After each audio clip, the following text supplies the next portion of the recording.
திருவாவடுதுறை ஆதீனத்தின் குரு முதல்வர் குரு பூஜை விழாவில் ஒரு பகுதியாக இரத்த தான முகாம் மற்றும் தொண்டு நிறுவனம் வழங்கிய ஆம்புலன்ஸ் சேவை ஆதீன மடாதிபதி துவக்கி வைத்தார்.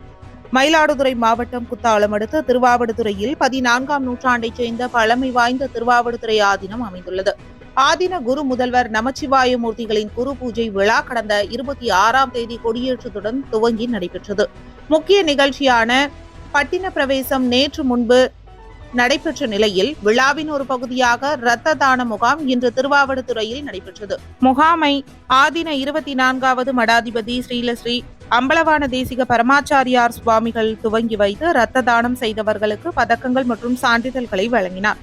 தொடர்ந்து தாயாரம்மாள் அறக்கட்டளை மூலம் புதிய ஆம்புலன்ஸ் சேவையை மடாதிபதி துவக்கி வைத்தார். இதையடுத்து தடகள போட்டிகளில் வெற்றி பெற்ற மாணவ மாணவிகளுக்கு தாயாரம்மாள் அறக்கட்டளையின் ஊக்கத்தொகையையும் வழங்கினார். நிகழ்ச்சியில் அறக்கட்டளை நிறுவனர் தங்க சேதுராமன் மற்றும் ஏராளமானோர் பங்கேற்றனர்.